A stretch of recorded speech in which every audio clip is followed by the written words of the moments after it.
बिस्मिल्लाहिर्रहमानिर्रहीम अल्हम्दुलिल्लाहि रब्बिल आलमीन वस्सलातु वस्सलामु अला अशरफिल मुरसलीन व अला आलिहि व सहबिहि अजमईन रब्बि इश्रह ली सदरी व यस्सिर ली अमरी वहलुल उक़दतम मिन लिसानी यफ़क़हू क़ौली।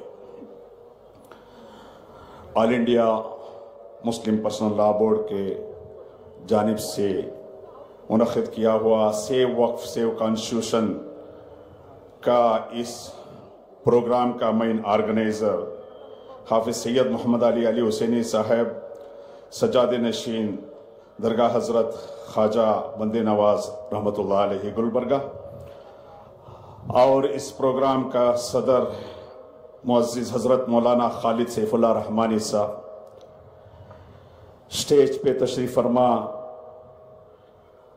कर्नाटका के बहुत सारे मिनिस्टर्स हैं, रहीम खान साहब हैं, शरंक प्रकाश पाटिल साहब हैं, हमारे सीनियर लीडर सीएम इब्राहिम साहब हैं, बृंदा कारट जी हैं और हमारे member of parliament Syed Nasir Hussain sahab हैं। बहुत सारे लीडर्स हैं, अलग अलग तंजीमों से रिप्रेजेंट करने वाले लोग हैं। मेरे सामने बैठे हुए भाइयों, बुजुर्गों, दोस्तों, मुअज़्ज़िज़ माँ बहनों, मैं शहर मैसूर से बिलोंग करता हूं। शहीद मिल्लत टिप्पू सुल्तान रहमतुल्लाह अलैहि का आज यौमे शहादत का दिन है। शहीद मुल्क का उस लेगेसी को याद करते हुए मैं दुआ करता हूं हम तमाम लोगों को उनका नक्शे कदम से हम चलना चाहिए। मुअज़्ज़िज़ साथियों,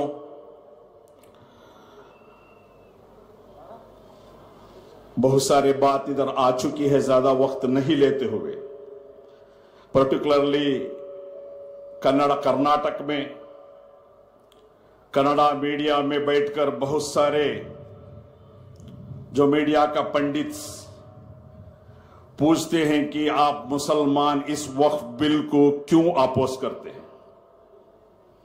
ಕನ್ನಡ ಮೀಡಿಯಾದಲ್ಲಿ ಕೂತುಕೊಂಡ ಕೆಲವಾರು ಪಂಡಿತರು ಕೇಳ್ತಾರೆ, ಮುಸಲ್ಮಾನರು ನೀವು ಯಾಕೆ ಈ ವಕ್ಫ್ ಬಿಲ್ ಅನ್ನ ಆಕ್ಟ್ ಅನ್ನ ಯಾಕೆ ನೀವು ಅಪೋಸ್ ಮಾಡ್ತೀರಿ ಅಂತ। उनके लिए कुछ वजाहत करना चाहता हूं।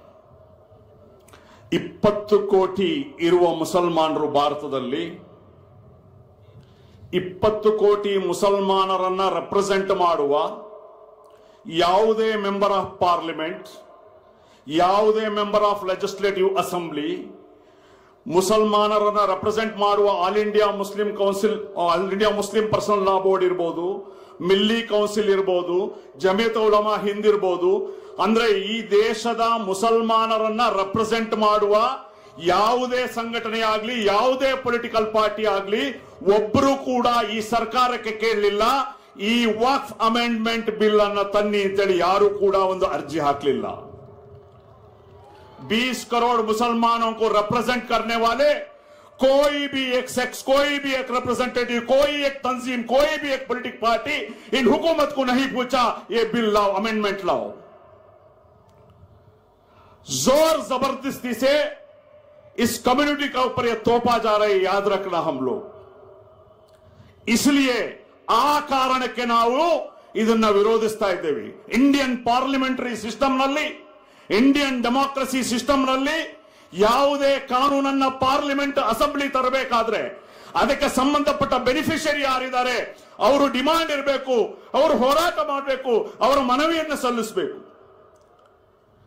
SC STಗಳ ಏನು ಎಂಪ್ಲಾಯೀಸ್ ಪ್ರಮೋಷನ್ ಬಿಲ್ ಇರಬಹುದು, ಫಾರೆಸ್ಟ್ ರೈಟ್ ಆಕ್ಟ್ ಇರಬಹುದು, ಇದು ಸುದೀರ್ಘ ಹೋರಾಟದ, ಜನಪರ ಹೋರಾಟದ ನಂತರ ಆಗಿರ್ತದೆ ಈ ಬಿಲ್ ಅನ್ನ ತರಲಾಗಿದ್ದು।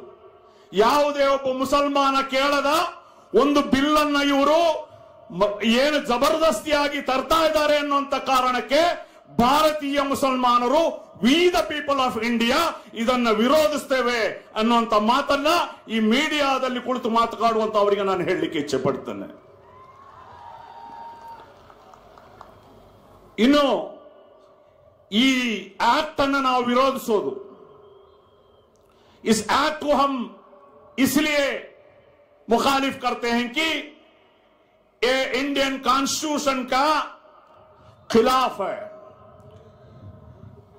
ये क्या बोलते हैं, पहले क्या था, वक्फ कोई भी वक्फ कर सकता था, चाहे वो हिंदू हो, क्रिश्चियन हो, कोई भी हो। अभी एक नया एक्ट में ये लोग बताए, प्रैक्टिसिंग मुस्लिम ऑफ 5 इयर्स, 5 साल से मुसलमान होना चाहिए, वो भी प्रैक्टिसिंग मुसलमान होना चाहिए। मैं पूछना चाहता हूं, कैसा एक इवैल्यूएट करेंगे प्रैक्टिसिंग मुस्लिम? ये मोदी अमित शाह मस्जिद में आके करेंगे क्या, चौकीदार बनकर? कौन नमाज पढ़ रहा है, कौन सजदा कर रहा है, कौन रोजा रख रहा है?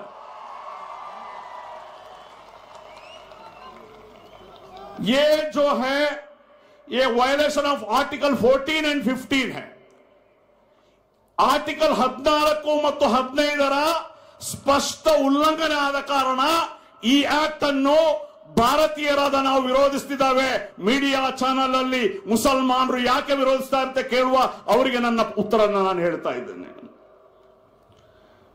ಇದನ್ನ ಆರ್ಟಿಕಲ್ 14, 15 ಆರ್ಟಿಕಲ್ ವೈಲೇಟ್, ಆರ್ಟಿಕಲ್ 25 ನ ಹಲವು ಜಡ್ಜ್ಮೆಂಟ್ ಅಲ್ಲಿ, ರಾಯಪ್ಪ ಹೊಸ ಸ್ಟೇಟ್ ಆಫ್ ತಮಿಳುನಾಡು ಅಲ್ಲಿ ಹಲವು ಸ್ಟೇಟ್ಮೆಂಟ್ ಅಲ್ಲಿ ಇದು ಬಂದಿದೆ। ಇನ್ನು ನಾನ್ मुस्लिम वक्फ बोर्ड ಅಲ್ಲಿ ಹಾಕುವಂತದ್ದು, मुसलमानों का अलावा जो वक्फ बोर्ड को गैर मुसलमानों को लाने का जो है, फॉर एग्जाम्पल कर्नाटका में यानी स्टेट वक्फ बोर्ड में 11 लोग बोर्ड, ये लोग एक्ट में लाए हैं, 11 लोग हो सकते हैं। उसमें मैं बताना चाहता हूं, ये लोग ओनली 2 नॉन मुस्लिम बोलते हैं, 2 मुसलमान, 2 वुमेन्स बोलते हैं, बाकी का जो भी कोई भी नहीं बोलता, कोई भी मजहब का। यानी कि 11 लोगों में 7 लोग नॉन मुस्लिम हो सकते हैं। यह जो है आर्टिकल 26 का खिलाफ है।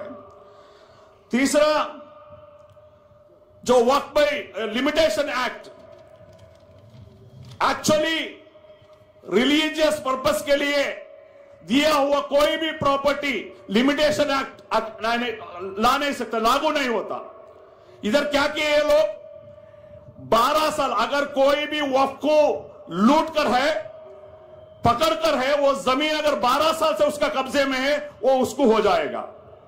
आपको समझाने के लिए बोलता हूं, जो अंबानी का घर है एंटीला, वो 2002 से उनका कब्जे में है। अभी ये लिमिटेशन एक्ट आ जाएगा 12 साल का, वो ऑटोमेटिकली उसको आ जाएगा। यानी एंक्रोचर को, ಕಬ್ಜಾದಾರರು को ಸಪೋರ್ಟ್ करने के लिए ಈ ಕಾನೂನನ್ನ ಇಲ್ಲಿ ಹೇಳುವ ಉದ್ದೇಶ ಏನು ಅಂತ ಹೇಳಿದ್ರೆ, ಲಿಮಿಟೇಷನ್ ಆಕ್ಟ್ ಅನ್ನ ಯಾವುದೇ ಹಿಂದೂ ಎಂಡೋಮೆಂಟ್ ಗಾಗಲಿ ಕ್ರಿಶ್ಚಿಯನ್ ಎಂಡೋಮೆಂಟ್ ಗಾಗಲಿ ಇಲ್ಲದ ಈ ಕಾನೂನನ್ನ ಮುಸಲ್ಮಾನರ ಈ ವಕ್ಫ್ ಪ್ರಾಪರ್ಟಿಗೆ 12 ವರ್ಷದ ಒಳಗೆ, 12 ವರ್ಷದವರೆಗೆ ಅವರ ಎಂಜಾಯ್ಮೆಂಟ್ ಇಲ್ಲದೆ ಅವರಿಗೆ ಕೊಡಬೇಕು ಅನ್ನುವಂತ ಈ ಕಾನೂನು, ಯಾರು ವಕ್ಫನ್ನ ಜಮೀನನ್ನ ಲೂಟಿ ಮಾಡ್ತಾ ಇದ್ದಾರೆ ಅವರಿಗೆ ಸಹಾಯ ಮಾಡುವಂತ ಕಾನೂನಾಗಿದೆ। ಅದಕ್ಕಾಗಿ ನಾವು ಇದನ್ನು ವಿರೋಧಿಸ್ತಾ ಇದ್ದೀವಿ। ಕೊನೆಯದಾಗಿ, ज्यादा वक्त नहीं है, बहुत सारे मुकर्रिरीन बात करना है लास्ट में। ये लोग क्या बोलते हैं, पसमानदा मुसलमानों के मदद करने के लिए हम लोग ये करने, पसमानदा मुसलमानों के लिए। मोदी जी, क्या आप पसमानदा मुसलमानों का हेल्प करेंगे? आप 2022-23 का जो बजट 5000 चिल्लर था, अभी आप 38% कम करके माइनॉरिटी बजट को 3000 को लेके 38% रिडक्शन। आप पसमानदा मुसलमानों का बात करते हैं, आप बच्चों का स्कॉलरशिप को कट किया। हमारे बच्चे जो एमफिल पीएचडी करते थे, मौलाना आजाद फेलोशिप जो महीने को 35,000 मिल रहा था, उस बच्चों का स्कॉलरशिप कट किए। आप पसमानदा मुसलमानों का बात करते हैं, गरीब मुसलमानों का बात करते हैं, दोगलापन है इनका। ಇವತ್ತು ಮೋದಿ ಅವರು ಇದನ್ನ ಬಡವರಿಗೆ ಸಹಾಯ ಮಾಡ್ತೀವಿ ಅಂತ ಹೇಳುವಂತದ್ದು 38% ಕೇಂದ್ರದ ಬಜೆಟ್ ನಲ್ಲಿ, ಅಲ್ಪಸಂಖ್ಯಾತರ ಬಜೆಟ್ ನಲ್ಲಿ ಕಡಿತ ಮಾಡಿದ ಇವರು, ಮೈನಾರಿಟಿಯ ಸ್ಕಾಲರ್ಶಿಪ್ ಅನ್ನು ಕಡಿತ ಮಾಡಿದ ಇವರು, ನಮ್ಮ ಮಕ್ಕಳು PhD ಮಾಡುವ, ಎಂಫಿಲ್ ಮಾಡುವ ಮೌಲಾನಾ ಆಜಾದ್ ಸ್ಕಾಲರ್ಶಿಪ್ ಅನ್ನು ಕಡಿತ ಮಾಡುವವರು ಈಗ ಮಾತಾಡ್ತಾರೆ ನಾವು ಬಡವರ ಪರವಾಗಿ ಇದ್ದೀವಿ ಅಂತ ಹೇಳಿ.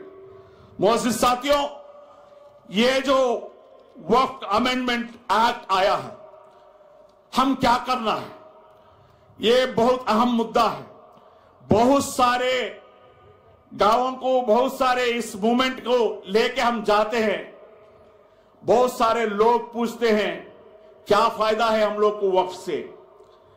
वक्फ से क्या फायदा है? गरीब मुसलमानों को फायदा नहीं. हमारे लोग ही वक्फ को लूट के बैठे हैं. तुम क्यों वक्फ का इसका वक्फ पीछे पड़े हैं? मैंने उनको बताया वो हमारी लड़ाई है. एसडीपीआई कोई कॉम्प्रोमाइज नहीं करता. कोई भी अगर वक्फ का जमीन लूट कर है, वो लड़ाई हमारा बाकी है, वो लड़ेंगे इंशाअल्लाह. चाहे वो मुसलमान लीडर हो, कोई भी हो, हम लड़ेंगे. वो लड़ाई हमारा अपनी है. अभी जो लड़ाई है आरएसएस बीजेपी का साथ है. पहले वो दुश्मन को लड़ेंगे, उसके बाद हम हमारे इस अंदर के दुश्मनों के हम लड़ेंगे इंशाअल्लाह. तो आखिरी बात, social democratic party of India मुल्क भर में इस बिल का शुरुआत से ही 500 से ज्यादा बहुत बड़ा एहतजाज वगैरह करे. हम आंध्र प्रदेश में, बिहार में नीतीश कुमार को, चंद्रबाबू नायडू को प्रेशर करने के लिए बहुत सारे कोशिश हम लोग किए. आपको मालूम होना चाहिए, इसी वजह से हमारे नेशनल प्रेसिडेंट एमके फैजी साहब को ईडी को लेकर अरेस्ट किया गया. 2013 का एक पुराना केस में उनको अरेस्ट किया गया. अपना मालूम हुआ एसडी पे जो मुद्दा लिया था वक्फ अमेंडमेंट का जो बारे में, उसलिए उनको ईडी के जरिए अरेस्ट किया गया. हमारे एमके फैजी साहब जेल से एक मैसेज भेजे हैं पूरे कारकुनों को, पूरे उम्मत को. मैं जेल में कितने साल भी रहने के लिए तैयार हूं. ये मुद्दा है, ये एजेंडा है, ये हुकूक के लिए हम हमेशा लड़ना चाहिए. बस इतना ही बात करके मैं बात करता हूं. व आखिरु दअवाना अनिल हम्दुलिल्लाहि रब्बिल आलमीन. अस्सलामु अलैकुम व रहमतुल्लाहि व बरकातुहू.